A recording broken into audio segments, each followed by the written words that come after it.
A quick recap of the JMU game was what I thought it was on tape. Our first-time starters at all spots struggled. I've got to do a better job, me personally, of managing their emotions before and during the game.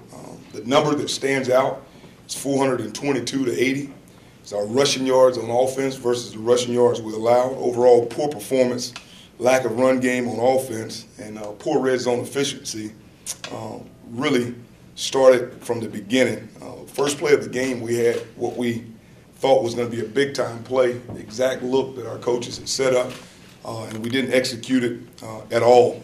We had a matchup that we really, really liked on the outside that we didn't execute, and that kind of leaked into the next play and it leaked into the next series, and we didn't get off to a good start on offense. On defense, I thought we played hard the first and second quarter to try to find a pace and rhythm, and that's exactly what those guys did. They found a pace and rhythm to be able to give us a chance to win that football game. And offensively, unfortunately, we didn't do anything to give them any boost of energy. Defensively, we had 422 yards of rushing, but we had 5 plays of 300 yards. And we talked about from the beginning of eliminating explosive plays. I think that the elimination of those explosive plays in the passing game happened at times because of our pass rush, and the elimination of the explosive plays in the run game didn't happen because of our inability to tackle on the third level.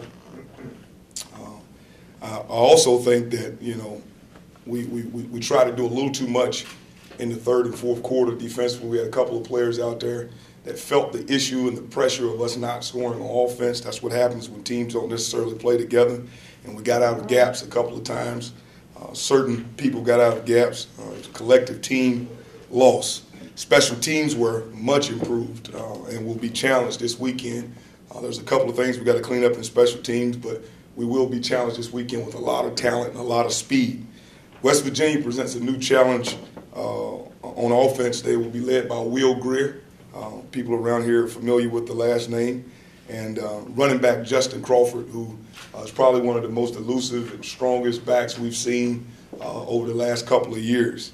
Really, really good football player. And he has an array of weapons out there on the perimeter as well. So that'll be a challenge. Defensively, they're 3-3 stacked with Kazir White and Al Rashid Benton. Give them the ability to get a lot of speed on the field, to get to the, from sideline to sideline. So we're gonna have to be ready this weekend. I think the biggest deal is that we all have to understand that I feel that insanity is doing the same thing over and over and over and expecting a different result. Well, we're not going to do the same things over and over. We will have changes. The first change that we will have is that, as you can see, Thomas Sirk will be our starter. The next few changes you won't see until we get to game day, but there are definitely some things that we got to do differently. I thought some of our guys came out and competed at a high level with a lot of toughness, and then I thought that some people could have played a lot better. Schematically, offensively, and defensively, we were presented with the things that we thought we were going to be presented with.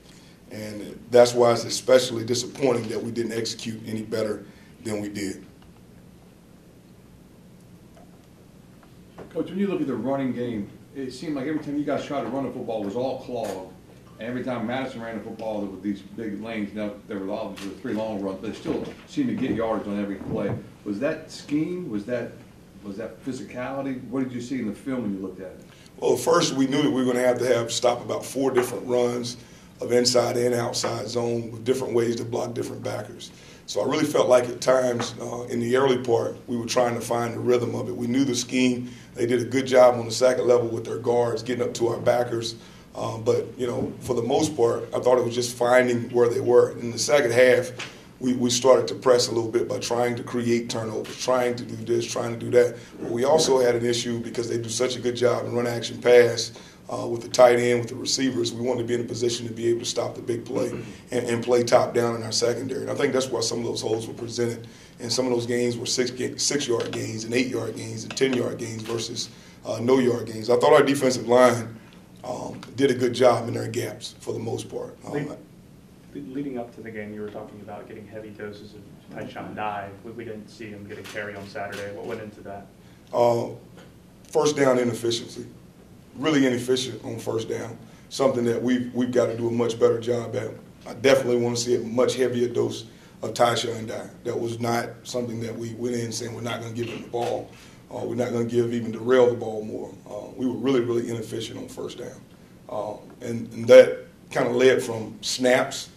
When you put snaps on the ground to get to second and long, when you have penalties to get you to third and long versus 3rd and 4 and 3rd and 5 conversions, I think they really took us out of our rhythm. I think their strategy at defensive back was because of no spot fouls and 15-yard penalties, hold and grab. I thought that was very evident, and they started getting calls on it, but it was 15-yard gains. But the biggest deal that stopped us from running the football is just inefficiency on first down. If you were able to watch that that Tech WVU game last night, what were your takeaways of what West Virginia did in that atmosphere? I thought it was they competed at the highest level that they could compete at. I thought that both teams had a lot of some opportunities they missed. I know West Virginia is kind of looking at it now. There's 5 or 6 opportunities in the game where they missed and they had it schemed up perfectly and didn't necessarily, execute a lot of the times the things that you see in some of the first games. I think they'll be a much better team when we go up there this weekend. So I thought they competed at a high level, especially in that atmosphere. What did you think of Will Greer? He obviously put up some pretty good numbers. How do you go about slowing him down? The biggest deal is that the one thing about Will is you can't give guys that many open spaces to throw the ball. You're going to put pressure on him. You have to move him off the spot. I thought they moved him off the spot a couple of times, but I thought protection for the most part in the interior was pretty good for West Virginia, and he was able to stand in there, and he's not going to miss shots. He might have missed 2 or 3 throws in the game, some crossing routes, one where he got out of the pocket and it was a deep post, but he's not going to miss very many of those. Coach, there was an incident, Jimmy Williams on the sideline getting a little upset in the first half. What did you learn from that situation? Did you get a chance to talk to him? Yeah, absolutely. Jimmy is really emotional. He should have been emotional. A couple of times he was looking to come out of the game because he had ran down the field. And the people that were responsible for coming in for him didn't necessarily come in one time, and he really needed a blow, so it upset him. Considering how physical that game was last night and West Virginia being on a short week, how do you capitalize on that and use that to your advantage when Saturday rolls around? We're going to practice. I mean, we're going to have to practice a lot more snaps because of what they present on defense. But we're going to practice. We're going to try to be physically ready for that game. That's the one thing I took away from the game in the offense and defensive front is that it was so physical. The whole night it was just, you saw defensive linemen leaving the field, coming back on the field, offensive linemen leaving. You don't really know where you're at after a game like that until about 2 or 3 days later. So we'll be fresh when we get there, but we know that if we can go in and put together a physical game plan as well, it's going to challenge them a little bit. I will say that I thought they handled every challenge, both offensively and defensively, that Virginia Tech threw at them from a physical standpoint. I thought that Virginia Tech had a mindset that they want to come out and be really physical in their defensive front, really physical in the offensive front, and try to run the ball and get established. And West Virginia was there the whole time to answer that call. What are your thoughts on Morgantown and what that road atmosphere will challenge you guys with? My biggest concern is today. It really is. It may be good for us to go on the road and have to be in an environment where it's going to be hostile, and our guys have to understand it as Pirates versus everybody, and go in there and play well and get away from the distractions of people coming in town or all that. We need to go play well on the road. We haven't played well on the road since I've been here. I understand that, so we have to go. We have to go up there and put together a good product. But it's also going to give us the ability to be able to be locked in, going into a situation where we know the team's a great football team. We got to respond. Do you guys have to practice with crowd noise or anything like that? Get down nonverbal cues for this atmosphere? Yeah, we always practice when we're on the road. We always practice with crowd noise. That won't be anything unusual. I think the biggest adjustment in practice we need to make too is, coaches got to get off the field. You got to coach them between. You got to coach them between drives more, especially in those atmospheres. There is no, people say the nonverbal communication. There's a lot of verbal communication that happens on offense or on defense during a game. In crowd situations like this, it's going to be very tough for that to happen. Over the next couple practices, what are you looking to see from the offensive line, and specifically Garrett again? Specifically Garrett, we're going to make a decision on whether we play Garrett at the center position or the guard position. We can't start in situations to where the ball goes on the ground on a second and short or a third and short and just kill the momentum.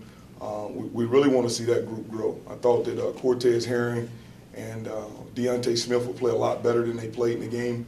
I think we got to manage their emotions a little bit better. I think that they were, at least Cortez was a little bit uptight to begin the game with, and just didn't compete at the level that he's competed at all camp. I thought he was a dominant player leaving camp, and we didn't necessarily see that out of him, so we'll settle him down and get him back going.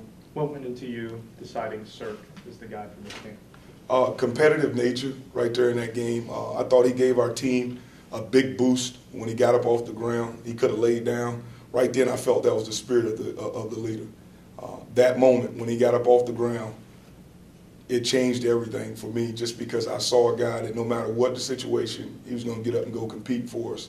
And it had been a close battle going through camp, but it was also clear that leaving camp, Gardner was ahead just by everything that we put together, the team, the way the team voted for captain, everything was all aligned for Gardner to be the deal. So, but you got to make decisions in this business, or the decisions will be made for you. So I made the decision to put Thomas Cirque in there, and Thomas Cirque will be our guy.